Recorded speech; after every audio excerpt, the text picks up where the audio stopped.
الحمد لله وكفى والصلاة والسلام على رسوله المصطفى وعلى آله وأصحابه أهل التقوى. قدرمندو یو ورور پوښتنه کړې ده چې دا صلاة الاوابین دا کم لمونځ دی او څه وخت ادا کیږي او څو رکعاته دی؟ قدرمنده، اوابین د اواب جمع ده چې توبې او رجوع ته ویل کیږي، یعنی اوابین د توبه کوونکو لمونځ، دې ته د توبه کوونکو لمونځ ویل کیږي. او موسوعه فقهیه دا شان فقه الاسلامي هغه دا لیکي چې د اوابین لمونځ د احنافو په نسبت باندې 6 رکعاته دی، د ماښام د لمانځه وروسته ادا کیږي.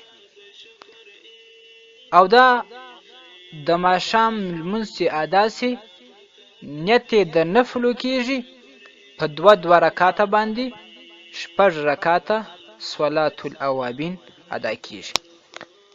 د دې په فضیلت کې ډیر زیات احادیث راغلي دي. موږ باید د نمونې دپاره یو څو ته اشاره وکړو.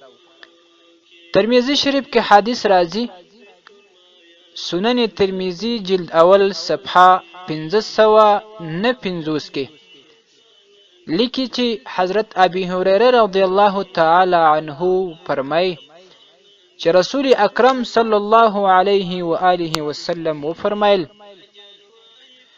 من صلى بعد المغرب 6 ركعات لم يتكلم فيها بينهن بسوء. چا که د ماښام د لمانځه وروسته 6 رکعات لمونځ وکړي او د دې رکعتونو یا د ماښام لمانځه او د دې د لمانځه په منځ کې بدې خبرې ونه کړي، عدلن له بعبادة 12 سنة. الله تعالی جل جلاله به د 12 کال عبادت سره دغه 6 رکعات لمونځ برابر کی، دومره ثواب به ورکي لکه 12 کال چې عبادت کړی.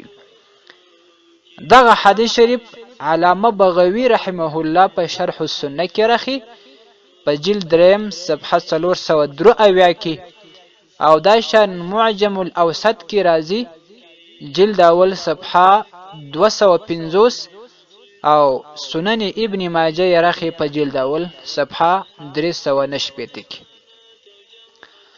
دا شان المعجم الصغیر د علامه طبرانی رحمت الله تعالی علیه هغه بل حدیث شریف راخي په جلد 2 صفحه 120 کې چې محمد رحمت الله علیه فرمایي چې ما خپل پلار عمار ابن یاسر رضی الله تعالی عنه ولید، صلى بعد المغرب 6 ركعات، هغه د ماښام د لمانځه وروسته 6 رکعات لمونځ وکړي.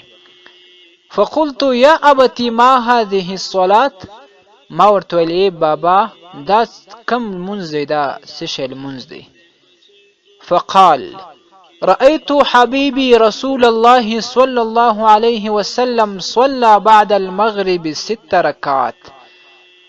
عمار ابن یاسر صاحب ورته وایي ما خپل حبیب رسول الله صلی الله علیه وسلم ولید، صلى بعد المغرب 6 ركعات، هغه د ماښام د لمانځه وروسته 6 رکعات لمونځ وکړي.